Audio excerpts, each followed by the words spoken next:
Hey, Good, how are you? doing pretty good. All righty, questions?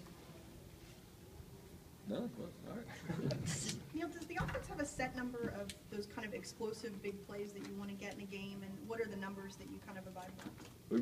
We want to have one more than the other team. I know that doesn't answer the, no, that's That's what Stoop said to you, that's why I well, the reason is, I think if you look, there's two really key factors. If you look back and, there's a bunch of things we track, and I think we talked about those earlier in the year, but explosive plays and winning the turnover battle. If you can win the number of explosive plays and you can win the turnover, all right, you're gonna win most of those games. I think we only lost one at Tech in 3 years where we did both of those.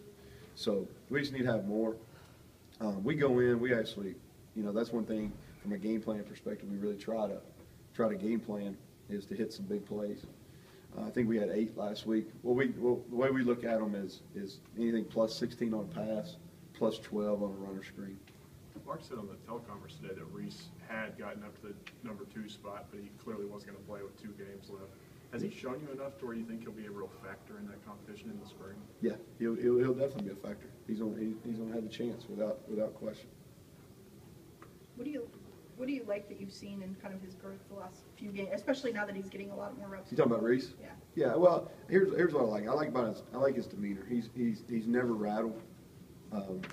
He's got a confident kind of aura about him. He in live situations he's made good decisions, and he gets the ball out of his hand fast, and he's accurate with the football. You talked about those explosive plays, and both JoJo and Ryan said that those things sort of feed off each other. They sort of snowball. Yeah. If you feel like you could string 1 or 2 together, that really you guys could have something. I mean, is that the goal? No, I think so. Well, here's what I think, and I think those guys are right. Is I think when people start, there's 2 types of explosive plays. There's ones that I can create through a game plan and maybe schematically, and then there's ones that the guys create by making people miss in space. And those 2 guys both have the ability to do that. And I think those are the type that feed off, the other people feed off of. If you can get in to the secondary and make a safety miss, all right, it gives us energy. It's momentum on our side. Plus, it makes those guys second guess themselves. So the next time they're in that one-on-one situation, that safety is a little less confident. Are there seniors that have been really important on the offensive side, just keeping guys' spirits up throughout this season? Well, I don't know from maybe from a spirit. I don't know, but I think they've done a good job of showing guys how to persevere. I think Jordan Allmiller comes to my mind right away as a guy that's really come to work every day with the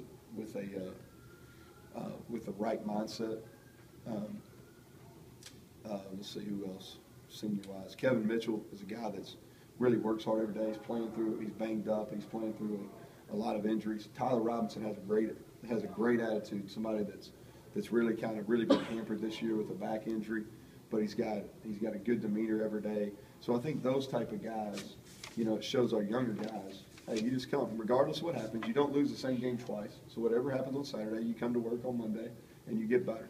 And I think those guys have kind of led the way. Those are some of the guys that jump out to me. Swindle said Kevin sort of, to him, is the epitome of an offensive lineman. He said he's never really seen him 100%, but keeps going out there and playing through all that. He does. He fights through. Good guy. I mean, football means something to him. The University of Kentucky means something to him. And I think it's great to have those in that room. He's the only senior that's in that room. And I think that those younger guys, whether it's Swindle, Toth, these guys that are redshirt, I think it's good for those guys to see it that, hey, when you get 11 games in or 10 games into an SEC schedule, very few people are healthy. Marcus talked about some of those guys that just by doing the right thing by them, redshirting them, they're guys that maybe could have helped you this year. Oh, there's no Myers. question, I mean, when you look over there, do you on one hand wish you had those guys, on the other, does that give you some extra hope about it? Well, they would definitely help us. But here's the way I look at it. Let's look at Jordan Swindle.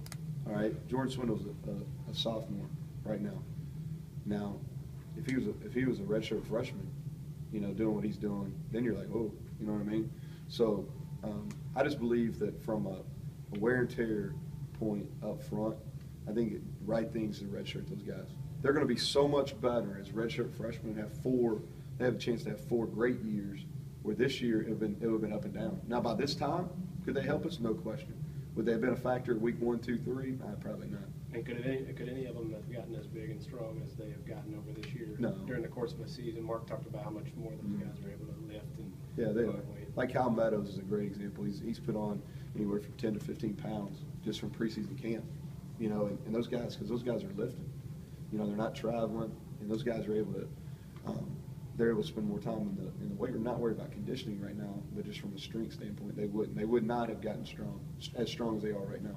Talk about guys like Raymond John and Kevin, people like the seniors, and what kind of effect they've had on the young guys, having not had a lot of success, and showing them what it is to, to lose, but still keep going. Yeah. Well, I think the good thing about it is most of our young guys come from places where they've won.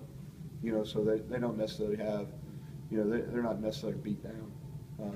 But I think the best thing that those older guys have done is whatever happens when they get to work on Monday, all right, when they get to this building, it's over with. Whatever happened on Saturday is over with, and they focused on the next opponent. You know, and we talk about having a next attitude all the time, whether it's next play, next series, next game. I think those guys have done a good job of leading the way, teaching our younger guys. You get a pretty good look at the defensive scout team, those guys. Are there guys that you're sort of excited to see how they progress to? Yeah, Regiment's the first one that jumps out. Regiment, he's going to be a big factor. I don't want to speak for DJ or Mark, but he's going to be a major factor in what they're doing. And then JD, unfortunately, is over there. I mean, he did it to himself, but I mean, he's over there, and he's athletically. He played a lot of football last year, and he's a guy that, from an athletic standpoint, will definitely help. Melvin Lewis is a kid that I think if he gets in shape and continues to get stronger and takes coaching, I think he's a guy that can be a factor in there too. Avery didn't have a redshirt year, but he's come out to be one of the leaders and prominent guys on the team. Is that encouraging since you've played so many true freshmen on the offensive side of the ball? Yeah, I think there's no question, first of all, that Avery is the leader of the team. I think he's obviously the leader on defense, but the leader on the entire team. It is comforting. I wish they would have redshirted though. I guess we can get that back. But yeah, it is. And you're seeing some guys like Swindle is a guy that didn't redshirt, but he's taking a leadership role. I think as they get older, JoJo and some of those, Jeff Badette and Ryan, some of those guys that are playing early in their career and kind of going through some down times, I think they can lead us to some better times. Okay, folks, thank you very much. Thanks. All right, thank you.